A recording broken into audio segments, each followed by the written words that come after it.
Hey guys, we're here with Lindsay from Desert Owl Games, the co-founder who runs all the business for this fantastic studio and of course about this new game, PoxNora. How's it going? Awesome. It's great to be at PSX. It's an awesome event. The players are great and we're having a lot of fun. So some of you guys might not know, but here at Fat Island Gaming, we're actually centered out of Tucson, Arizona, and these fantastic people are actually based also out of our hometown. Yeah, we actually ran into you guys super randomly and didn't know that you were from Tucson, so that was cool, and we love supporting local businesses and so that we can get together and support each other. So hopefully we'll have some fun moving on in the future, but on top of them being from Tucson, they're putting out a fantastic game. It is PoxNora. It looks fantastic. Turn-based, which of course appeals to me a whole lot. I take it that you have some fans excited for it? Yes, anyone who's into RPG gaming, strategy, especially tactics, card gaming, tabletop gaming, all of those players would love this game. It definitely seems like it kind of covers a wide variety of players, which is always good for a game like this. Yeah, it's a huge game. There's a lot to it. We have 29 expansions worth of content. So it's been a huge undertaking to bring it to PlayStation 4 and Vita early 2017. But we're very, very excited. Our PC and Mac player base are also very excited to cross-play with all of the PlayStation Network players. So you said it has been out on PC, and this game has actually been out for a while now. Do you want to kind of give them a background on kind of where the game came from and where it's headed? Absolutely. So this game started to be produced in 2004. It came out in 2006 before free-to-play games were a thing. And it was online and downloadable, which back then didn't mean anything. They weren't real games. So we actually found it very tough to get our footing and to advertise anywhere, because we went to the magazines and said, hey, which existed back then, can you advertise with us? And they're like, online games aren't real games. So we got some partnership going with Penny Arcade, who was new at that time, and they were awesome, and they decided to help us advertise, and that's the reason we're here today. This game has seen a lot since then, including tons and tons of content.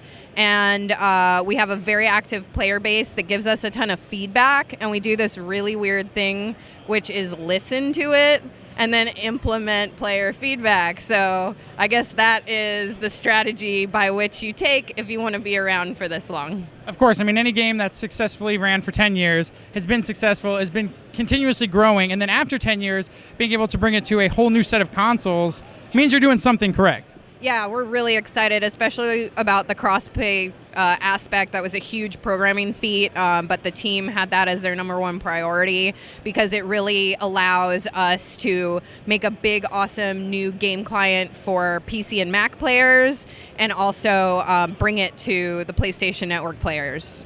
And then a lot of games now are coming to the PS4. What drove you guys to take it to the Vita as well?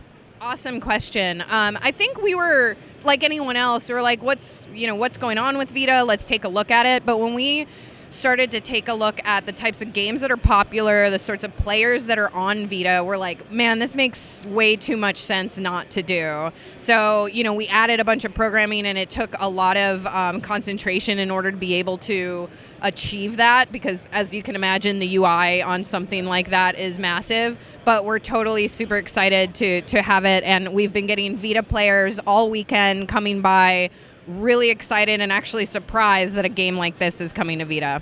Well, I'm an avid Vita player, and I gotta say, when I heard this game was coming to Vita, it's terrific. A while ago, everyone was saying, the Vita's dead, nobody cares about the Vita, but walking the floor here, E3, PlayStation Experience last year, it is very, very clear that the Vita is not dead. There's still love for it, there's still passion, and that's something you guys are seeing as well. Absolutely. And the fact that, our passionate player base can now sort of get up and take it where they want is huge. Right now they have to sit in front of their computer. The console, of course, you want to sit down and play it that way. Vita allows for that movement that we really feel like if you have a game going long enough and it's popular enough, it makes sense to achieve. So will it have, it does have multiplayer and single player? Yes, we've got both single player and multiplayer campaigns, tons of campaigns, all of which will be available on PS Network as soon as it's launched. And like I was saying, tons of content, over 4,000 rune cards in the game, tons of different objectives. Each of those cards has spells and abilities and attack and health. And so you can imagine the combinations of all of the different champions, characters, and other cards in the game. Well, terrific. I know I'm super excited for it. I'll definitely be picking it up on my Vita. I know tons of our fans are excited about this game. Anybody who loves any type of fantasy, turn-based, RPG, anything like that, you need to check this out. And of course, if you are from Tucson, make sure you guys head over to Desert Owl, check out their website, tweet at them, show them some love, you guys, because Tucson, we don't have a lot of industry stuff going on there. So the people who are there, taking care of the local companies, taking care of the people who matter, you guys, is absolutely fantastic. Thank you so much, and we'll be seeing you soon.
Hey guys, thank you for watching our latest video with all of us here at PSX 2016. If you'd like to see more of our content with us since we've been out here, go to fatgaming.com/PSX to check it all out in one location.